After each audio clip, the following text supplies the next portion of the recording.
Hello students, मैं अर्चना खंडेलवाल। आज मैं आप लोगों को जो टॉपिक पढ़ाने जा रही हूँ उसका नाम है अडेप्टेशन, अनुकूलन। अनुकूलन का मतलब क्या है?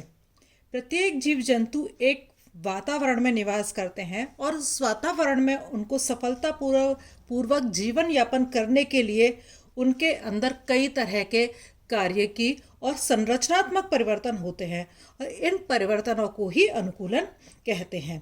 तो अनुकूलन जीवों की वातावरण में सर्वाइवलिटी को, उत्तरजीविता को निर्धारित करते हैं। यदि कोई जंतु वातावरण के साथ अनुकूलित नहीं हो पाता है तो उसका एक्सटिंक्ट हो जाना निश्चित है, मीन्स उसका खत्म हो जाना निश्चित है। तो कहने का क्या मतलब हुआ कि एक विशिष्ट वातावरण में सफलतापूर्वक निवास करने हेतु जंतुओं की संरचनात्मक, कार्य की, व्यवहार की और सुरक्षा में होने वाले जो परिवर्तनों को हम अनुकूलन कहते हैं। अनुकूलनों को हम कुछ एग्जाम्पल से समझा सकते हैं। फॉर एग्जाम्पल, जो फ्रेश वाटर एनिमल होते हैं उनके अंदर कॉन्ट्रेक्टाइल वैक्यूल पाई जाती है जो कि इनको ऑस्मो रेगुलेशन बनाए रखने के लिए ज़रूरी होती है। दूसरा, जो उड़ने वाले जो एनिमल्स होते हैं उनके अंदर विंग्स जो हैं वो पाए जाते हैं, जैसे कि कीट, इंसेक्ट्स में भी विंग्स पाए जाते हैं, पक्षियों में भी विंग्स पाए जाते हैं, चमगादड़ मैमल्स जो है उसमें भी विंग पाए जाते हैं। मीन्स कीट, इंसेक्ट हो या बर्ड हो या चमगादड़ हो, तो ये आप देखेंगे तीनों ही अलग अलग फाइलम के अंदर आते हैं, लेकिन इनके अंदर हवा में उड़ने के लिए अनुकूलन जो है वो एक जैसा हुआ है। इसी तरह से जल में रहने वाले जो एनिमल्स होते हैं उनके अंदर भी अनुकूलन इस तरह का होता है कि शरीर जो है वो कम से कम प्रतिरोध उत्पन्न करता है। व्हेल, फॉर एग्जाम्पल, व्हेल जो है एक मैमल है, इसके बावजूद इसका शरीर भी मछलियों के समान ही स्ट्रीमलाइन या धारारेखित होता है। तो एग्जाम्पल्स बताते हैं कि अलग अलग टैक्सोनॉमिक रैंक के एनिमल्स होने के बाद में भी उनके अंदर एक ही जगह पर रहने के लिए अनुकूलन जो है वो एक समान उनके अंदर होते हैं। तो जंतुओं में वातावरण के बदलने के साथ अनुकूलन होने की क्षमता का होना जरूरी होता है। यदि वह वातावरण के साथ अनुकूलित नहीं हो पाएंगे तो वो मर जाएंगे। नाउ, अनुकूलन कितने प्रकार के होते हैं? तो जो अनुकूलन हम पढ़ेंगे, हम 4 प्रकार के अनुकूलन पढ़ेंगे। एक तो स्ट्रक्चरल अनुकूलन, दूसरा है फिजियोलॉजिकल अनुकूलन अडेप्टेशन, तीसरा है प्रोटेक्टिव अडेप्टेशन और चौथा है इथोलॉजिकल अडेप्टेशन। मीन्स हिंदी में बोलें तो संरचनात्मक अनुकूलन, कार्यकीय अनुकूलन, सुरक्षात्मक अनुकूलन और व्यवहारिकीय अनुकूलन इनको हम कहेंगे। संरचनात्मक अनुकूलन क्योंकि अलग अलग तरह के एनवायरनमेंट में एनिमल्स रहते हैं तो इस वजह से जो संरचनात्मक अनुकूलन जो शरीर के अंदर एनिमल्स के होते हैं वो बहुत ज़्यादा होते हैं। संरचनात्मक मीन्स संरचना के अंदर होने वाले अनुकूलन। तो संरचना के अंदर होने वाले अनुकूलन किस तरह के हो सकते हैं? कर्सोरियल मीन्स धावक अनुकूलन, फॉसोरियल मीन्स खननीय अनुकूलन, स्केंसोरियल मीन्स आरोही या आरोहण करने वाले अनुकूलन, एरियल एंड वॉल्वेंट अडेप्टेशंस या वायवीय उड्डयन अनुकूलन, एक्वेटिक अडेप्टेशंस हो सकते हैं, केव अडेप्टेशंस हैं, डेजर्ट अडेप्टेशंस हैं, पैरासिटिक अडेप्टेशंस हैं और डीप सी अडेप्टेशंस हैं। ये उनके हैबिटेट में, जिस तरह की हैबिटेट में रहते हैं उस हैबिटेट के अकॉर्डिंग इन एनिमल्स के अंदर अनुकूलन हो जाते हैं।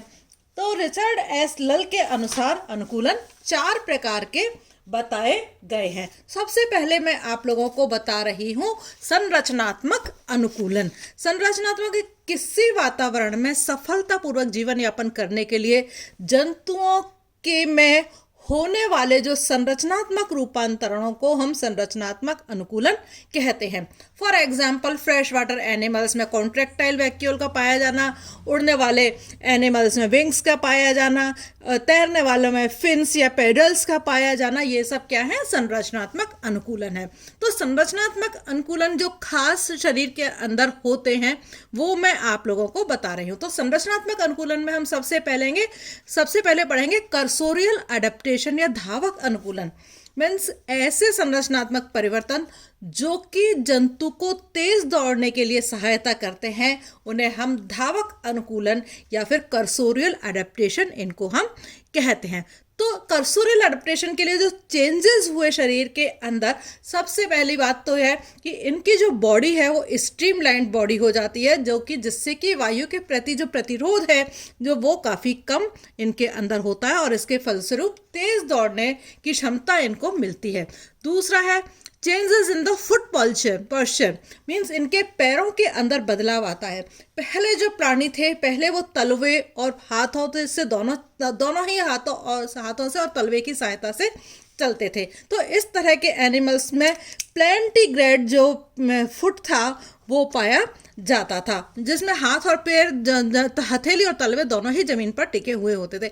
इसके बाद में आए डिजिटिग्रेड, जो केवल फिंगर्स की या उंगलियों की सहायता से ही जमीन पर चलते थे। फिर उससे भी तेज दौड़ने के लिए आए उंगली ग्रेड, जिसमें जो एनिमल्स हैं वो केवल खुर की सहायता से ही दौड़ते हैं। तो इस तरह से जो फुट है उसमें चेंजेस हुए तेज दौड़ने के लिए। तो इसका उड़ने खुरचारी का बेस्ट एग्जाम्पल जो है हॉर्स, जो है घोड़े हैं, वो खुरचारी होते हैं, वो खुर पर दौड़ते हैं और बहुत तेज वो दौड़ते हैं।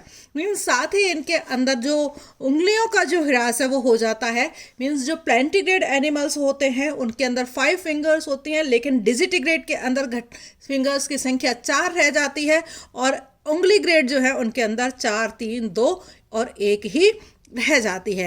एंड इनके अंदर तेज दौड़ने के लिए reduction in ulna and fabula, जो हाथ और पैर की जो हड्डियां होती हैं अल्ना और फेबुला, वो उनके लिए वो रिड्यूस्ड हो जाती हैं तेज दौड़ने के लिए। लिम्ब मसल्स जो हैं इनके अंदर तेज दौड़ने के लिए वो बहुत अत्यधिक विकसित हो जाती हैं और इनकी जो कॉन्ट्रैक्टिबिलिटी है, जो संकुचनशीलता है, उसमें भी इनके अंदर वृद्धि होती है। एंड टेल जो है इनके अंदर धावक एनिमल्स में एक बैलेंसिंग ऑर्गन का काम करती है, मीन्स एक संतुलन अंग का काम टेल जो है इनके अंदर करती है। कंगारू में एक जगह पर खड़े रहते समय भी ये शरीर का संतुलन बनाने का काम जो है करती है। नाउ दूसरा जो स्ट्रक्चरल अडेप्टेशन है वो है फॉसोरियल अडेप्टेशन, मीन्स खननी अनुकूलन।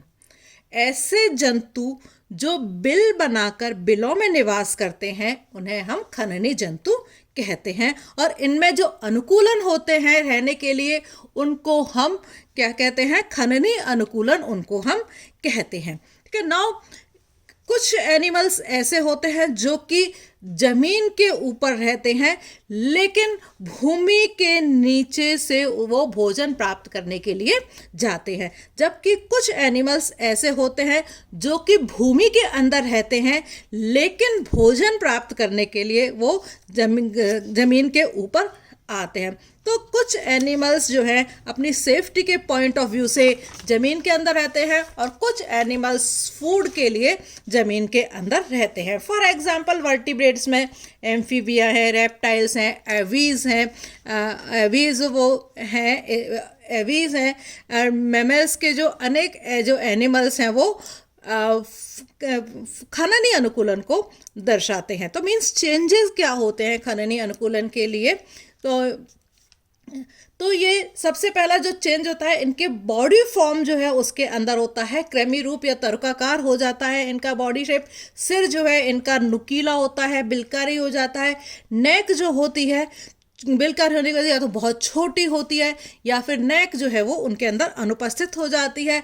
लिम्स जो हैं, कुछ जो खननी जीव होते हैं उनके अंदर जो लिम्स जो हैं वो अनुपस्थित हो जाते हैं, जैसे कि एम्फीबियंस के सिलिसियंस जो हैं उनमें पाद नहीं पाए जाते हैं। जब सरीसृप जो है उनमें सरीसृप में जैसे स्नेक्स हैं, कुछ स्नेक्स हैं एंड जो छिपकलियां जो हैं वो पादविहीन होती हैं, पैर नहीं पाए जाते हैं। एंड कुछ एनिमल्स में और पशुपाद पाए जाते हैं जो कि उनके खनन के लिए अनुकूलित होते हैं और इनके खनन के अनुकूलन के लिए इनकी जो उंगलियां होती हैं उन पर जो खुर हैं, नखर जो है, नेल्स जो है वो काफ़ी पाए जाते हैं। फॉर एग्जांपल मोल्स के अंदर इस तरह की संरचनाएं देखी जाती हैं। आइज रिड्यूस्ड हो जाती हैं, टेल छोटी होती है या अनुपस्थित हो जाती है एंड स्किन जो है इनकी सुरक्षा प्रदान करती है। इनको एनेलिडा के जो एनिमल्स होते हैं उसमें म्यूकस ग्लैंड्स पाई जाती हैं, ऑर्थ्रोपोड्स में काइटिनस कंकाल पाया जाता है, सिलेशियंस एम्फीबियंस में स्केल्स पाए जाते हैं, रेप्टाइल्स में स्केल्स पाए जाते हैं, एंड जो मैमल्स होते हैं उनमें रोम पाए जाते हैं, फर पाए जाते हैं, और स्पाइंस जो हैं वो उसके अंदर पाए जाते हैं। एंड वर्टिब्रल कॉलम जो है इनका, इन जंतुओं का जो सैक्रल और लंबर पार्ट जो है, रीढ़ की हड्डी का जो सैक्रल और लंबर पार्ट है वो फ्यूज्ड हो जाते हैं, जो कि इनको बिल खोदने के लिए आलंबन और शक्ति प्रदान करते हैं। जैसे फॉर एग्जांपल हेजहॉग और मोल्स में जो लंबर वर्टिब्रीज हैं उनके बीच में इंटरऑसिकल्स पाए जाते हैं, और ये लक्षण जो हैं वर्टिब्रल कॉलम को आलंबन या सहायता प्रदान करते हैं। टेक्टाइल ऑर्गन्स जो है इनके अंदर, क्योंकि इनके अंदर बिलकारी जंतु हैं तो आइज एंड ईयर्स जो हैं वो रिड्यूस्ड हो जाते हैं, और इनकी जगह जो काम करते हैं टेक्टाइल ऑर्गन्स की जगह पर दूसरे सेंसेस स्पर्श ऑर्गन्स जो हैं वो काम में करते हैं। फॉर एग्जांपल वॉम्बेट में पूंछ और मोल्स में स्नाउट्स जो हैं एज ए सेंसरी ऑर्गन्स काम करते हैं। थर्ड जो पॉइंट है स्किनसोरियल एडेप्टेशन। अनेक जंतु जो हैं वो चट्टानों पर चढ़ते हैं, दीवारों पर चढ़ते हैं, वृक्षों पर भी चढ़ते हैं।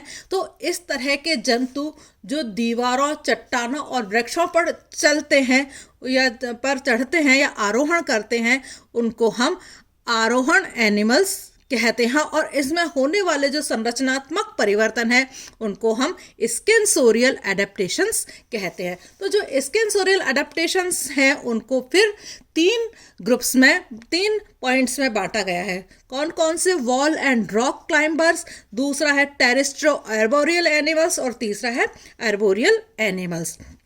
वॉल एंड रॉक क्लाइंबर्स कौन से होते हैं? ऐसे एनिमल्स जो दीवारों और चट्टानों पर आरोहण करते हैं। दीवारों पर आप लोगों ने घरों में अपने छिपकली को देखा होगा, गीको है वो दीवारों पर आरोहण करती है। तो आरोहण के लिए छिपकलियों में पाद जो हैं, पैर जो हैं वो इनके अनुकूलित होते हैं। इनके जो फोर लिम्स होते हैं और जो हाइंड लिम्स होते हैं, उनके जो उंगलियां होती हैं उनके बीच में एडहेसिव पैड्स जो हैं वो पाए जाते हैं, जो कि जब वो दीवार के ऊपर चलती हैं तो उन एडहेसिव पैड्स की वजह से दीवार पर वैक्यूम क्रिएट हो जाता है, जिससे वो आसानी से चल पाती हैं। टेरेस्ट्रियो आर्बोरियल एनिमल्स, इस तरह के जंतु स्थल पर रहते हैं, मीन्स जमीन के ऊपर रहते हैं, लेकिन भोजन पाने के लिए या फिर सुरक्षा के लिए पेड़ों पर चढ़ जाते हैं। फॉर एग्जाम्पल गिलहरी आप लोगों ने देखी है, बियर, स्लॉथ, भालू जो है वो आप लोगों ने देखे हैं कि वो अपनी सुरक्षा के लिए पेड़ों पर चढ़ जाते हैं, फूड के लिए पेड़ों पर चढ़ जाते हैं, वैसे वो जमीन पर रहते हैं। आर्बोरियल एनिमल्स, ऐसे एनिमल्स जो ज़्यादातर समय प्लांट्स के ऊपर, पेड़ों के ऊपर रहते हैं, इन्हें हम आरोही जंतु कहते हैं। फॉर एग्जांपल कैमेलियन है, कैलोटिस है, लेमूर है, ये सब कैसे एनिमल्स हैं? ज़्यादातर प्लांट्स के ऊपर या पेड़ों के ऊपर रहते हैं और फूड लेने के लिए कभी कभी नीचे आते हैं। तो इस तरह के वर्टिब्रेट्स में जो एक्सचेंजेस होते हैं, क्या होते हैं? इनकी चेस्ट मसल्स जो हैं वो काफ़ी मजबूत हो जाती हैं, लिम्स जो हैं वो पैर काफ़ी मजबूत होते हैं, जो कि इनको चलने के लिए काम में आते हैं। कई सारे जंतुओं के जो पैर लंबे होकर के प्रीहेंसाइल टाइप जो होते हैं, और टेल जो है इनकी प्रीहेंसाइल टाइल होती है, जो कि इनको वृक्षों को की शाखाओं को पकड़ने में सहायता करती है। जैसे कि कैमेलियन है, बंदर है, लंबी टेल होती है, प्रीहेंसाइल टेल होती है, जो कि उनको प्लांट्स को, पेड़ों को पकड़ने में सहायता करती है। स्पाइडर, बंदर में भी काफ़ी ज़्यादा जो प्रीहेंसाइल टेल पाई जाती है। उंगलियों में इनके अंदर रिडक्शन हो जाता है, एंड गर्डल्स जो हैं वो वृक्षवासी होने की वजह से मजबूत होती हैं। इनको पेक्टोरल गर्डल और पेल्विक गर्डल जो हैं इनकी मजबूत होती हैं, और इनकी जो पेक्टोरल गर्डल होती है उसमें क्लेविकुला और स्केपुला जो खास तौर से मजबूत, बहुत ज़्यादा मजबूत होती हैं। और पेक्टोरल गर्डल में जो अंश मेखला है कि जो इलियम अस्थि है वो काफ़ी मजबूत हो जाती है पेल्विक के अंदर। ठीक है, नाउ एडहेसिव ऑर्गन्स जो हैं छिपकलियों के, जो अग्रपाद व पश्चपाद की जो उंगलियां हैं उनके बीच में एडहेसिव ग्लैंड्स जो हैं वो पाई जाती हैं, जो कि इनके चढ़ने के समय पर निर्वात उत्पन्न करती हैं। हाइला जो मेढक जो होता है, एम्फीबियन से मेढक हाइला जो कि वृक्षवासी होता है, उसके भी उंगलियों के बीच में एडहेसिव पैड्स जो हैं, आसंजक गद्दियां जो हैं वो उनके अंदर पाई जाती हैं। Thank you.